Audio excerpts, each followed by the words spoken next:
मित्रांनो, तुमचं पुन्हा एकदा सुमिरित मराठी ह्या यूट्यूब चॅनेलवर स्वागत आहे. आजची कथा सुरू करण्यापूर्वी जर कोणी ह्या चॅनेलवर पहिल्यांदाच आले असाल आणि अजूनही सबस्क्राईब केले नसेल तर नक्की सबस्क्राईब करा. धन्यवाद.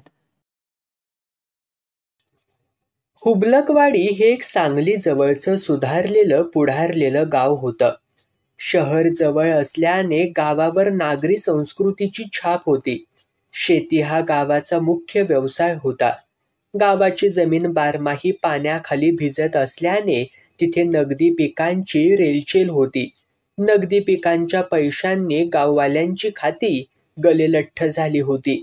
त्याने मुळातली साधी सरळ माणसं आता माजोरी आणि तिरशिंगराव बनली होतीत. आता वाघ सिंह झालेल्या या माणसांना जरबेत आणि लाईनीत ठेवण्याचं कर्म कठीण काम सरपंच खासरावांना जाधव मोठ्या कौशल्याने करत होते. गाव चालवताना खासरावांना साम दाम दंड भेद आदी उपायांचा उपयोग करत असत.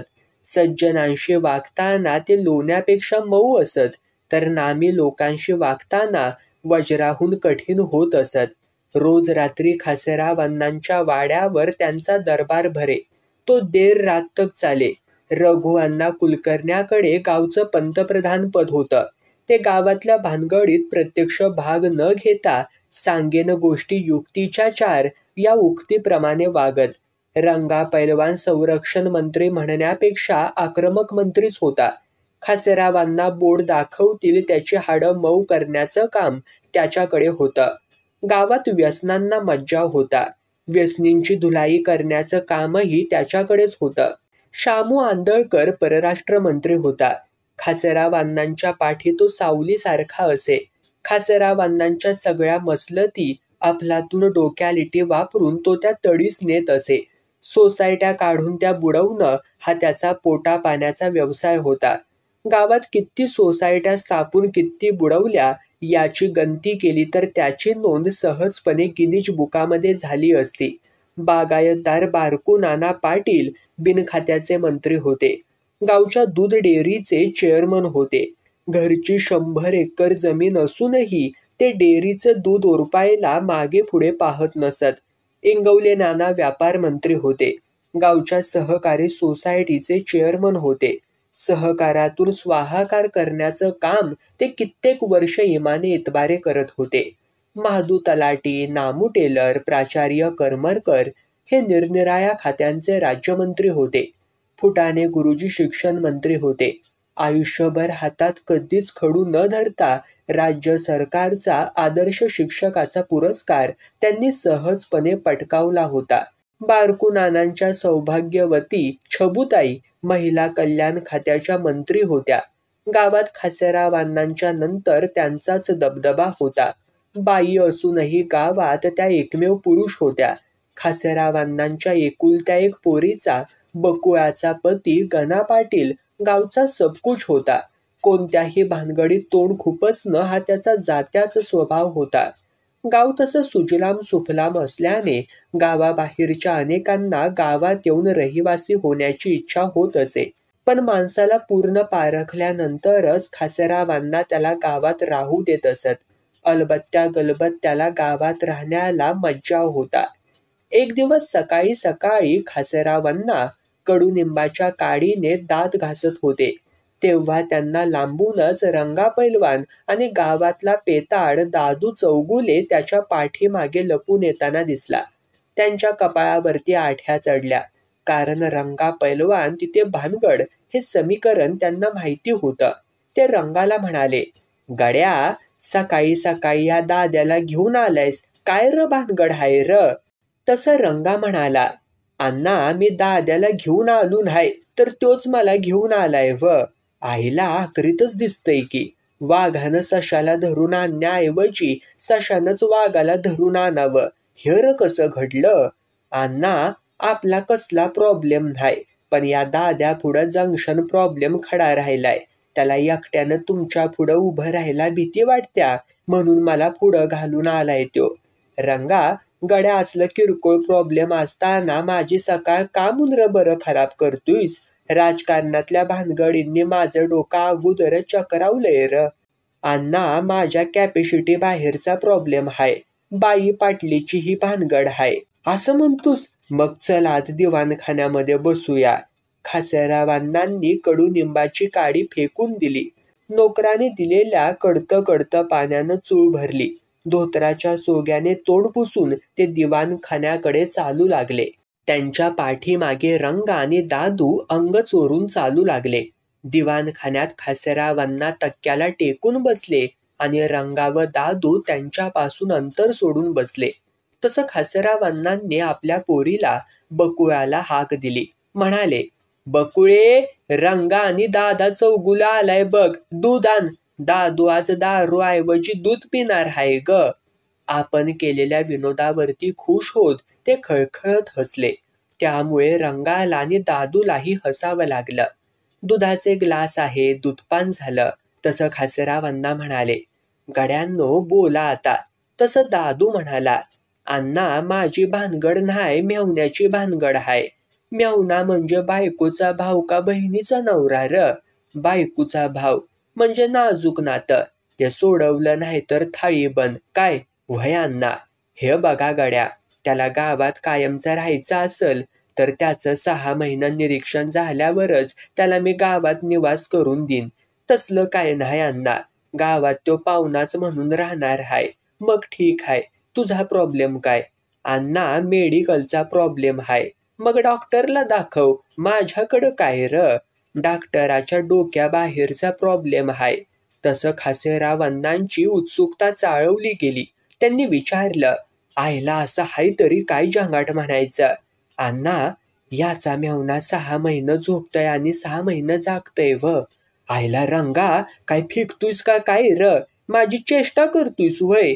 तसं दादू चौगुले पटकन म्हणाला, अण्णा, आई शपथ खराय ह्य. तुमची चेष्टा करून आम्हाला आमची धुलाई करून घ्यायची आहे वय? मग 6 महिनं ते खातपीत नाही वय? नाही जी, पण जागा असतोय तवा खातच असतोय त्यो. मग झोपत असताना सू आणि शी करतय काय? नाही जी. आईला परकार नाजोबच दिसतय. बघायला यायलाच पाहिजेल र. चला की आत्ताच. झोपलंय का जागा आहे ते? आता जागा हाय, पण कवा झोपल ते काय बी सांगता येत नाही. म्हणजे र, झोपायच्या अगोदर दिवसभर ते जांभया द्यायला लागतंय. ती त्याला झोप यायची खून हाय. आईला गंमतच हाय म्हणायची. मग काय डॉक्टरी उपाय केलं नाही ते काय? अण्णा, जिल्ह्यातलंच काय पण महाराष्ट्रातलं, देशातलं, अगदी होल इंडियातलं डॉक्टर झाल्या ती, पण उपायाचं नाव नाही. आता फॉरेनवालं डॉक्टर येऊ घातल्या ती खरं खोटं बघायला आणि अभ्यास करायला. आईला हे बेनं कुंभकर्णाची सावलात दिसतंय. अण्णा, त्याचं नाव बी कुंभकर्णच ठेवले त्याच्या आईबानं.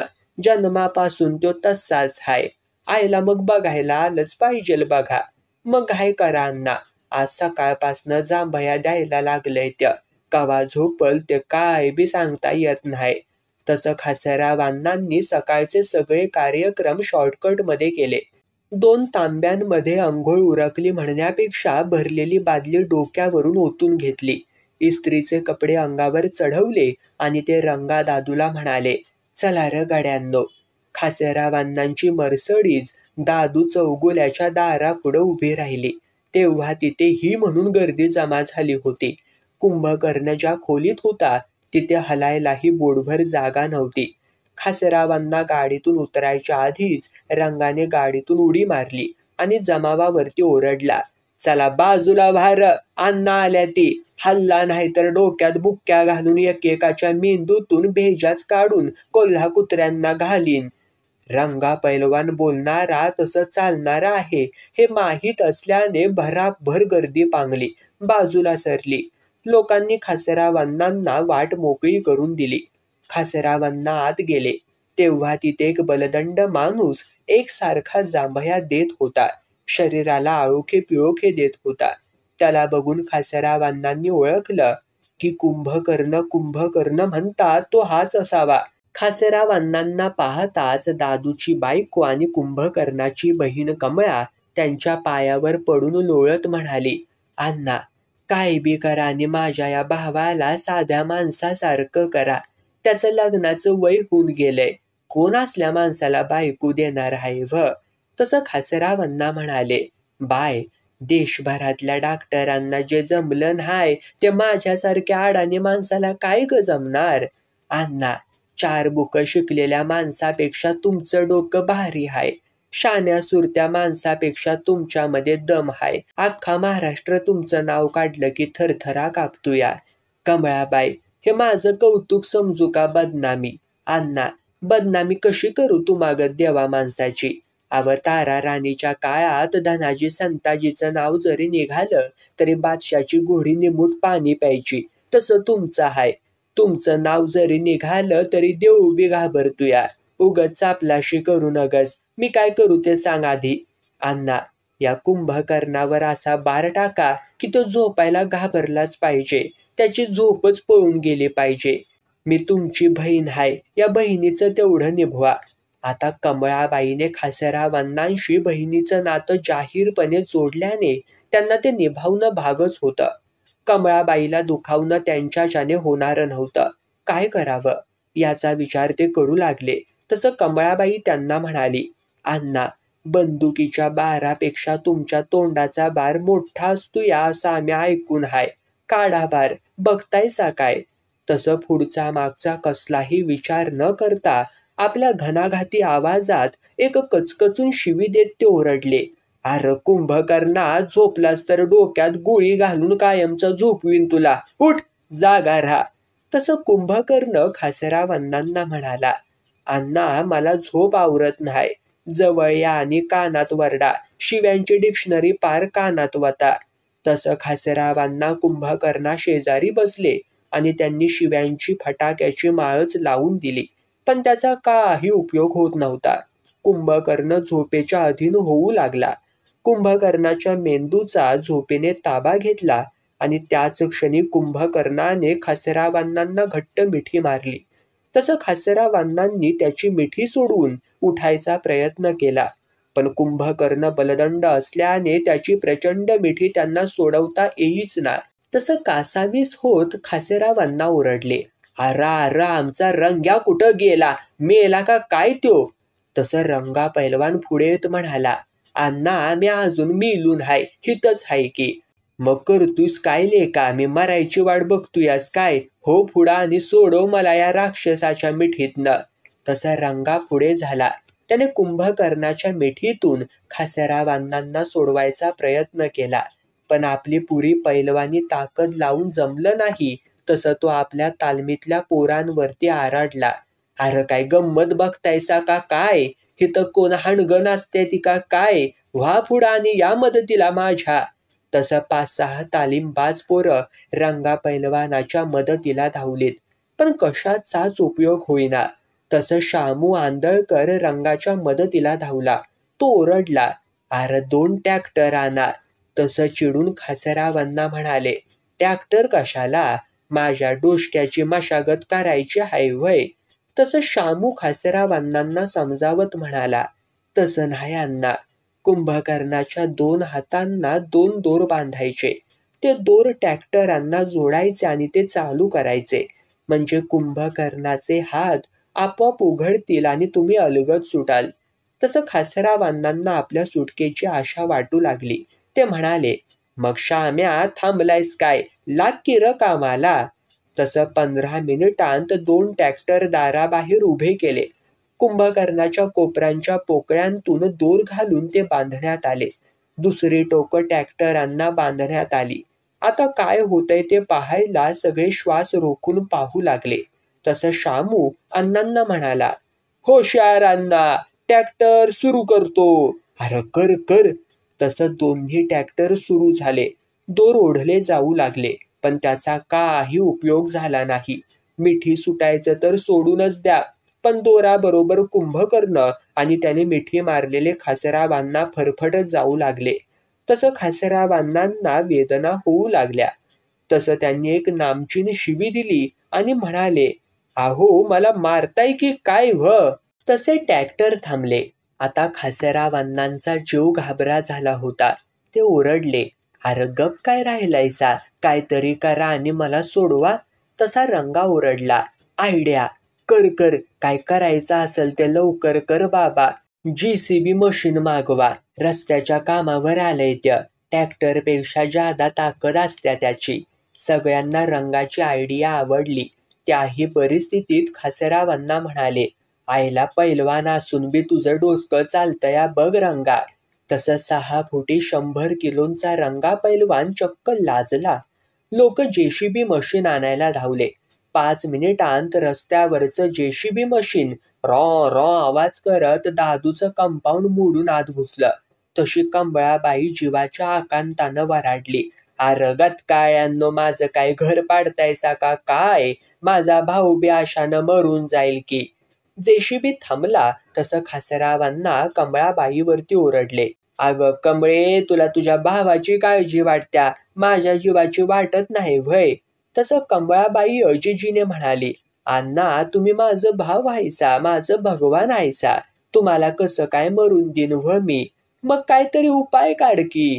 तसं टाळी वाजवत आनंदाने कमळाबाई म्हणाली, अण्णा आयडिया, पटापट बोल.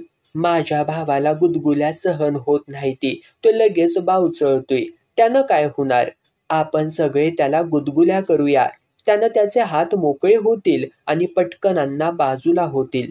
कमळे झक्कास आयडिया, पण कुंभकर्णाचा हात मोकळं होताच माझ्या स्थूल देहाला पटकन हलता येणार नाही, तेवढा मी चपळ नाही.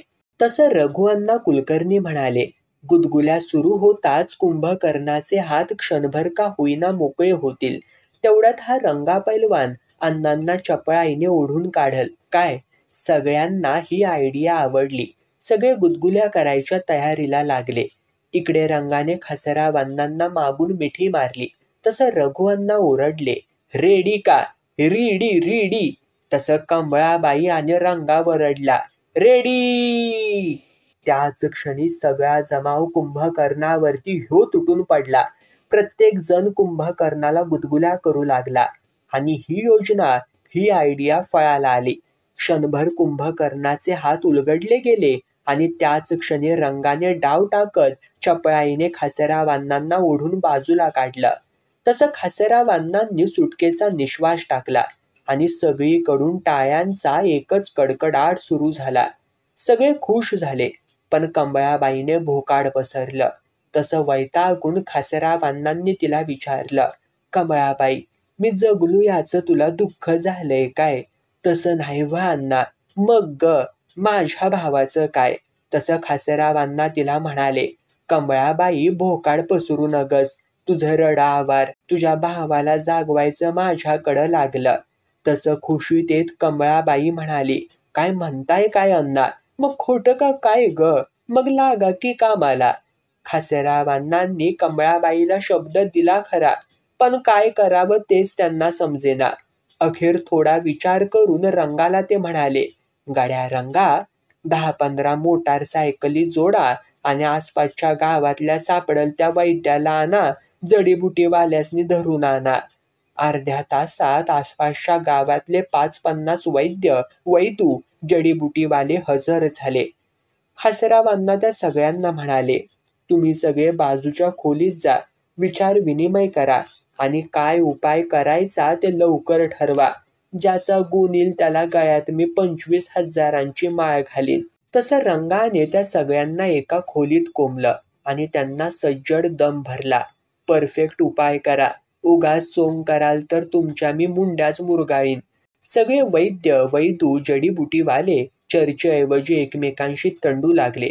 प्रत्येक जण मीच आधी उपचार करणार म्हणून हमरी तुमरीवर येऊ लागले. तसं खासरावांना आत आले. त्यांनी सगळं ऐकलं. तसा निर्णय दिला की सिनियरिटी प्रमाणे उपचार चालू होईल. तरी कुणी कुणाचं ऐकायला तयार नव्हतं.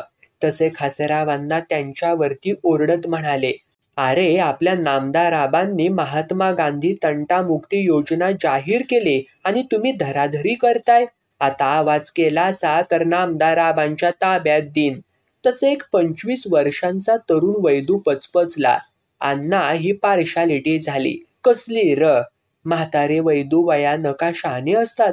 आम्हाला चान्स द्या, त्यांच्या सरस काम करून 25,000ची माळ पटकावून दाखवतो. तसं खासरावांनांच्या लक्षात आलं की तंटा ज्ञानाचा नाही तर 25,000 माळेचा आहे. तसं ते म्हणाले. चला, सिनियरिटी बंद, सरळ चिठ्ठ्या टाका. त्या कमळाबाई उचलतील. ज्याची चिठ्ठी उचलली जाईल तो पहिल्यांदा उपचार करल. तसंच सगळे वैद्य, जडीबुटीवाले आपापले खलबत्ते घेऊन झाडपाला, साली, मुळं कुटू लागले. त्यांच्या खटखटाटाने आणि उग्र वासाने सगळ्यांची डोकी भनभनून गेली. उपचार सुरू झाले. कुंभकर्णाचं माथं झाडपाल्यांच्या चिखलानं भरून गेलं. नाक, कान निरनिराळ्या रसायनांनी भरभरून वाहू लागली. पण कुंभकर्ण काही जागा झाला नाही. सगळ्या औषधवाल्यांनी हार खाल्ली आणि त्यांनी खाली माना घातल्या. तसं कमळाबाईनं आपल्या भावाचा चेहरा, नाक, कान ओल्या फडक्याने स्वच्छ केला आणि परत तिने भोकाड पसरलं. तसे खासरावांना तडकले. कमळाबाई, उगाच नरडं वाजवू नगस, काहीतरी उपाय काढू. कमळाबाई गप्प झाली. तसं रंगा पैलवान म्हणाला, अण्णा, आम्हाला बी चान्स द्या की. तूर काय करणार ते विचारू नका. मला काय, ज्यांना ज्यांना नशीब आजमावायचं हाय त्यांना आजमावू द्या की जशी तुमची मर्जी. 25,000 माळ गळ्यात घालून घ्यायची संधी सगळ्यांना मिळेल. रंगापासनं सुरुवात करूया आपण. तसं बारकू नानांच्या पत्नी आणि महिला मंडळाच्या अध्यक्षा छबूताई म्हणाल्या, प्रत्येक वेळी हा रंग्या कशाला पहिला? मग लेडीज फर्स्ट, पहिला उपाय मी करणार. तसं चिडून रंगा म्हणाला, लेडीज फर्स्ट खराय, पण तुम्ही कुठं लेडी हायसा सगळे तोंडावरती हात ठेवून खुसखुसले. तसा चिडलेल्या छबूताईंचा पारा जास्तच चढला. त्या रंगाला म्हणाल्या, रंग्या, जादा बगबग केलीस तर कुंभकर्णाला जाग करण्याऐवजी तुला त्याच्या शेजारी झोपवीन. तसं खासरावांना म्हणाले, ठीक आहे, छबूताईचा पहिला नंबर, लेडीज फर्स्ट. तसं छबूताई उठल्या. त्यांनी केसांचा बुचडा बांधला, पदर कमरेला खोचला आणि त्या तरातरा कमळाबाईंच्या स्वयंपाकघरात गेल्या. तिथून 2 पाण्याचे हंडे 2 हातांनी उचलले आणि त्या तरातराच बाहेर आल्या आणि कुणाला कल्पना यायच्या आत ते कुंभकर्णाच्या माथ्यावरती तिरपे केले. पण कुंभकर्ण ढिम्म होता, जरा सुद्धा हल्ला नाही. तसं त्याच्या शेजारी बसकन मारत त्या बडबडल्या, हा कुंभकर्ण माणूस हाय का राक्षस हाय म्हणायचं. तसंच सगळीकडेच हास्य कल्लोळ उडाला आणि रंगाची तालीमबाज पोरं फरशी पुसायच्या नादाला लागली. मग रघुअण्णा म्हणाले, मघाशी लहान प्रमाणात केलेल्या गुदगुल्यांचा प्रयोग मोठ्या प्रमाणात केला तर? खासरावांना म्हणाले, हरकत नाही, पण प्रयोग कोण करणार? मी. रंगा पटकन म्हणाला. तसं पटकन कमळाबाई म्हणाल्या, पैलवान नकोत. तसं संतापून रंगा म्हणाला, का मी काय अस्पृश्य आहे का? तसं नाही पैलवान, तुमच्या पैलवानी गुदगुल्यानं माझा नाजूक भाऊ मरून उभं जाईल. कमळाबाई, तुम्ही काय बी काळजी करू नका, मी आल्लद उपाय करतो बघा. बरं. तसं रंगा पैलवानाने कमळाबाईंच्या बुचड्याला हात घातला. तसं कमळाबाई वेदनेने जीव खाऊन ओरडू लागली, हे मुडद्या, काय करतोस ह्य? तुला काय आया बहिणी नाही ती व्हय? सॉरी कमळाबाई, मला फक्त तुमचे 2 केस द्या. कशाला? म्युझियम मध्ये ठेवणार आहेस व्हय? द्या तर खरं. तसं कमळाबाईने आपल्या केसांतले 2 केस उपटून ते रंगाच्या स्वाधीन केले. आता त्या केसांचं रंगा काय करतोय ते सगळेजण डोळे फाडफाडून बघू लागले. रंगाने कुंभकर्णाच्या शेजारी ऐसपैस मांडी घातली आणि ते दोन्ही केस कुंभकर्णाच्या नाकपुड्यात हलकेच घालून ते फिरवू लागला.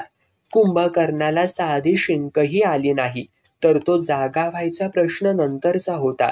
रंगा वरमला आणि बाजूला झाला. तसं कमळाबाईने सुटकेचा श्वास सोडला आणि ती रंगाला म्हणाली, पैलवान, माझ्या केसाचं मात्र केलं ते भरून द्या. काय करू? भारी शॅम्पूची बाटली द्या, ती बी विकत आणून, उचलून आणलेली नको. तसा हास्याचा स्फोट झाला आणि रंगा जास्तच वरमला. तेवढ्यात बारकू नाना म्हणाले, आईला काय लावलंय ह्य? साधा सोपा उपाय सोडून इंग्रजी उपाय काय लावलंय साव? तसे त्याचे परंपरागत शत्रू इंगवले नाना म्हणाले, बारकू नाना, याच्या डोक्यावर दुधाचं कॅन वतू नगासा, अगोदरच डिरी तोट्यात हाय. आता वाघ युद्ध पेटणार हे ओळखून खासरावांना म्हणाले, नो कॉमेंट्स. बारकू नाना तुमचं काय ते चालू करा तुम्ही. तसं बारकू नाना ओरडले, अरे बाबांनो, कांदा आणा आणि फोडून त्याच्या नाकाला लावा. त्यानं कुंभकर्ण काय पण मेलेला बी जागा होईल. तसं आसपासच्या घरातली कांद्यांची शिंकाळी रिकामी झाली. 5-10 किलो कांदे जमा झाले. रंगा पैलवान आणि त्याच्या तालमीतली पोरं ते बुक्कीने फोडून कुंभकर्णाच्या नाकाला लावू लागले. पण कुंभकर्ण मात्र ढिम्म होता. त्याच्या डोळ्यातून काही पाणीच आलं नाही. पण जमलेल्यांच्या डोळ्यांतून नक्कीच पाणी आलं. तसं इंगवले नाना खुसखुसत म्हणाले, 10 किलो कांदे वाया गेले. देशाचं कितीतरी नुकसान झालंय. त्याने संतापून बारकू नाना त्यांना म्हणाले, इंगवल्या आता तू दिवं लाव. लाव काय, लावतोयस की. इंगवले नानांनी बारकू नानांचं आवाहन स्वीकारलं. ते सगळ्यांना म्हणाले, अरे जरा वास मारू वाहनात जमा करा आणि याच्या नाकाला लावा. वाहनांच्या वासानं फीट आलेल्या शुद्धीवर येतोय, तर झोपलेला गडी कामून जागा होणार नाही. तसं खोलीच्या दारात जमा झालेल्या वाहनांची वाट लागली. प्रत्येक जण हातात लागलेली वाहन घेऊन कुंभकर्णाच्या नाकाला लावत होता. पण त्याचा काही उपयोग झाला नाही. आता जोडा हाणायची संधी बारकू नानांना होती. ती त्यांनी अचूक साधली. ते म्हणाले, आता या जमलेल्या वाहनांची माळ करून इंगवल्याचा सत्कार करा पडदिशी. इंगवले थोबाडीत वाहन मारून घेतल्यासारखा चेहरा करून गप्प झाले आणि बारकू नानांच्या चेहऱ्यावर असुरी आनंद उमटला. आता महादू तलाठ्याला सुरसुरी आली. तो म्हणाला, माझ्याकडं जालिम उपाय हाय, पण यश जगदंबेच्या हाती हाय. तसं रंगा म्हणाला, मग त्या जगदंबेला वरून खाली आण. तसं महादू म्हणाला, पैलवान मला चिडवू नकासा. तसं खासरावांना ओरडले, नो कमेंट्स. जादा भांडलात तर मुंबईवरनं नामदार आबांना तंटामुक्तीसाठी बोलवीन. तसं महादू तलाठी म्हणाला, कांद्यापेक्षा खेटरापेक्षा बोंबिलाचा वास जालिम. बोंबिलाची पुरचुंडी याच्या नाकाला लावा. मिनिटात जागा होईल गडी. पण यावेळी बोंबील कुठनं आणायचं? शामूने विचारलं. अंतू भटजीकडनं. महादू पटकन बोलून गेला. तसं सगळेच चक्रावून गेले. शामू म्हणाला, भटाबामनाकडं बोंबील कुठनं असायला? तसं महादू शेजारीच बसलेला अंतू भटजी महादूच्या मांडीला कचकचून चिमटा काढत त्याच्या कानात कुजबुजला. महाद्या, माझ्या आबरू काढलीस तर सांगलीला रात्री कुठं काढतोयस ते सगळ्यांच्या पुढं उघडं करीन. तसं महादू जीभ चावत चुकीची दुरुस्ती करत म्हणाला, उगाच गैरसमज नको. अंतू बोंबील बिंबील खात नाही. त्याच्या नारळाच्या झाडासाठी खत म्हणून मीच पिशवी पाठवून दिले त्याच्याकडं. तसं अंतू म्हणाला, करेक्ट. महादूलाच आणायला सांगा ती. मी असल्या अभक्ष गोष्टींना स्पर्शही करत नाही. 5 मिनिटांत महादू अंतूच्या घरून बोंबलाची पिशवी घेऊन आला. त्याची पुरचुंडी करून महादूने कुंभकर्णाच्या नाकाशी धरली. पण उपयोग मात्र शून्य. तसा श्याम हळूच पुडी सोडत म्हणाला, आता तुम्ही प्रेमिक बोंबिलाचं कालवण करून खा. तसं संतापून महादू म्हणाला, प्रेमिक म्हणजे कोण र? तुम्ही दादला दादली हो, एवढं झोंबायला काय झालं? तसं बायका तोंडाला पदर लावून हसू लागल्या. महादूचा नाद सगळ्या गावाला माहीत होता. महादूला मेल्याहून मेल्यासारखं झालं. आत रंगाने आपला मोर्चा अंतूकडे वळवला. तो त्याला म्हणाला, भटजी बुवा, तुम्ही परमेश्वराचे वंशज. मृत्युंजय मंत्रानं मेलेल्याला जित करतायसा. आता झोपलेल्याला जाग करा की व. तसं अंतू भटजी कावरे बावरे झाले. तसं शामू त्याला म्हणाला, अंतू बुवा, आता होऊन जाऊ द्या. बंद्या रुपयाचं काय म्हणणं त्या? शामूने अंतूच्या वर्मावर बोट ठेवल्याने तो संतापून म्हणाला, शाम्या, माझी लावणी काढतोस? भस्म करून टाकीन मिनिटात तुझं मंत्रानं. माझं भस्म करायचं असल तवा करा, पण सध्या या कुंभकर्णाला तुमच्या मंत्रानं जाग करा हो. आपल्या मंत्रतंत्राचा इथे काही उपयोग होणार नाही हे अंतूला चांगलंच माहिती होतं. पण आता इलाज नव्हता. त्याने काहीतरी म्हणायचं आणि पब्लिकला खुळं करायचं म्हणून संस्कृतात राधा कृष्णाच्या लीलांचं वर्णन करायला सुरुवात केली आणि समोरच्या जनतेच्या मनातला अंतूविषयीचा आदर वाढला. पण कुंभकर्णावर याचा काही उपयोग होणार नव्हता. तो झालाही नाही. तसं शामू म्हणाला, अंतोबा, तुमच्या मंत्रातलं सामर्थ्य संपलेलं दिसतंय. तसा हा आपल्या पोटावर पाय आणण्याचा उद्योग आहे हे ओळखून अंतू म्हणाला, माझे मंत्र निष्प्रभ झाले याचं कारण हितलं कुणीतरी आज स्नान केलेलं नाही. तसं सगळे फसकन हसले, कारण शामू जुम्मा के जुम्मा आंघोळ करतो हे सगळ्या गावाला माहिती होतं. आपला बाण आपल्यावरतीच उलटलेला बघून शामूने मागच्या मागे पाय काढला. तसं खासेरावांना म्हणाले, सगळे उपाय थकले, आता काहीच उरलं नाही. तसं कमळाबाईने गळा काढून रडायला सुरुवात केली. आता खासेरावांना काय करावं तेच समजेना. तसं 10वीत 3 वर्ष काढत असलेला दत्ता गट्टेसोड म्हणाला, अण्णा, माझ्याकडं जालिमानी हमखास उपाय हाय. तुझ्याकडं? अविश्वासाने खासेरावांनी विचारलं. तो र कसा काय? आम्ही दोघं दोस्त आहोत. तो जागा असला की सांगलीला एकाच बाईकडे जातोय. तसा प्रचंड हास्यकल्लोळ उडाला. बायकाही तोंडाला पदर न लावता फिदी फिदी हसू लागल्या. कमळाबाई म्हणाली, कर र माझ्या भावा तुझा उपाय कर. तुझा हात गुणानं का होईना पण माझा भाऊ जागा होऊन दे र. तसं खासेरावांना म्हणाले, उगच काहीतरी पोराटकी करतायसा. तसं दत्ता म्हणाला, अण्णा, मला यश आलं नाही तर गाव सोडून परागंदा होईन. तसं सगळ्यांनी दत्ताला पाठिंबा दिला. खासेरावांना म्हणाले, दत्त्या, तुझं बी होऊन जाऊ दे. तसं दत्ता म्हणाला, अगोदर 25,000ची माळ आणा. तसं रंगा म्हणाला, कुंभकर्ण जागा व्हायच्या अगोदर? व्हय, अगोदर. तुम्हा लोकांचा काय भरोसा नाही. गरज सरो आणि वैद्य मरो असं व्हायचं मागाहून.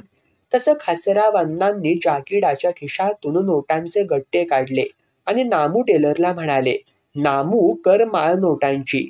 तसं शर्टाला लावून ठेवलेल्या सुई दोराने नामूने नोटांची माळ करून दत्तूच्या गळ्यात अडकवली आणि म्हणाला, दत्त्या, आता होऊन जाऊ दे. तसं दत्तू सिनेमा डायरेक्टरच्या स्टाईलीत म्हणाला, सायलेन्स सायलेन्स सायलेन्स, शांतता. आवाज केला तर याद राखा.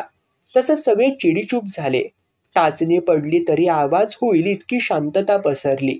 दत्तू कुंभकर्णाजवळ येऊन बसला आणि त्याने मोठमोठ्याने बडबडायला सुरुवात केली. अरे कुंभ्या, उठ. झोपलास काही येड्यासारखा. अरे तिकडं तुझ्या लग्नाची तयारी चालल्या.